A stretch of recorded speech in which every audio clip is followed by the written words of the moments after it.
స్వర్ణాంధ్రే శ్వాసగా పాలన సాగిస్తున్నామని, హామీల అమలుతో నిజాయితీ నిరూపించుకుంటున్నామని సీఎం చంద్రబాబు అన్నారు. సంపద సృష్టిస్తేనే సంక్షేమం గురించి చెప్పాలి. ఆదాయాన్ని పెంచే వాళ్లకే సంక్షేమం పంచే అధికారం ఉంటుందన్నారు.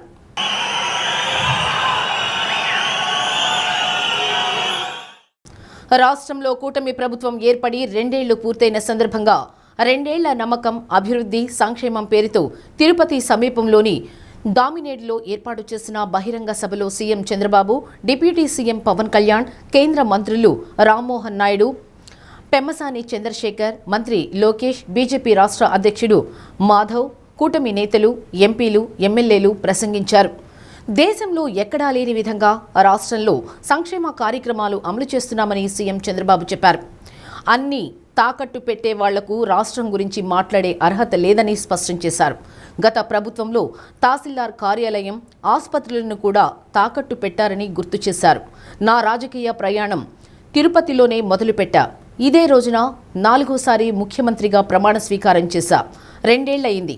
రాష్ట్రాన్ని గెలిపిద్దామని 2024 ఎన్నికల్లో మోదీ, పవన్, నేను కలిశాం. ప్రజల ఆశీర్వాదంతో కూటమి ప్రభుత్వం అధికారంలోకి వచ్చింది. విభజన వల్ల కొంత నష్టపోతే గత ప్రభుత్వం వల్ల పూర్తిగా నష్టపోయాం. 2019లో ప్రజావేదిక కూల్చివేతతో విధ్వంసం ప్రారంభమైంది. విధ్వంస పాలన వల్ల వ్యవస్థలన్నీ నిర్వీర్యమయ్యాయి. గత ప్రభుత్వ విధ్వంసంతో పారిశ్రామికవేత్తలు రాష్ట్రం నుంచి పారిపోయారు. తప్పుడు కేసులు పెట్టి జైళ్లకు పంపి వేధించారు. ఒక్క నోటీసు కూడా ఇవ్వకుండా నన్ను 53 రోజులు జైల్లో ఉంచారు. పవన్ కళ్యాణ్ను అడుగడుగునా అడ్డుకొని వేధించారు. 3 రాజధానుల పేరుతో 3 ముక్కలాట ఆడి చిచ్చు పెట్టారు అంటూ ధ్వజమెత్తారు. ఇదే రోజున ప్రమాణ స్వీకారం చేశాం. 2 ఏళ్ళు అయ్యింది.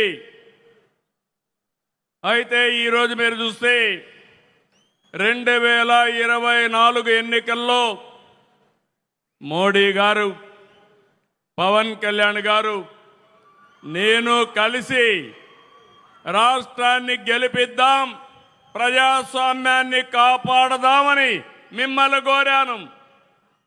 ఈరోజు ఏ ఉత్సాహం ఉందో రాష్ట్రంలో, ఆ రోజు కూడా అదే ఉత్సాహంతో బ్రహ్మాండంగా పనిచేశారు. ప్రజలు ఆశీర్వదించారు. నేను రాజకీయాల్లో సుదీర్ఘంగా ఉన్నాను. 57% ఓట్ షేర్, 94% సీట్లు ఇచ్చిన ఘనత ఆంధ్రదేశ ప్రజానీకేనదని మరొక్కసారి విజ్ఞప్తి చేస్తున్నాను. మనమందరం కూడా గతాన్ని ఒక్కసారి గుర్తు చేసుకోవాలి. ప్రజాస్వామ్య పోకడలు లేవు. ఇంకో పక్కన 2014లో విభజన వల్ల కొంత నష్టపోయాం. 1924 విధ్వంసమైంది. దీనివల్ల అన్ని రంగాల్లో సంక్షోభం, వ్యవస్థలు నిర్వీర్యం. 2019లో ప్రజావేదిక కూల్చివేతతో మొదలైన విధ్వంస పాలన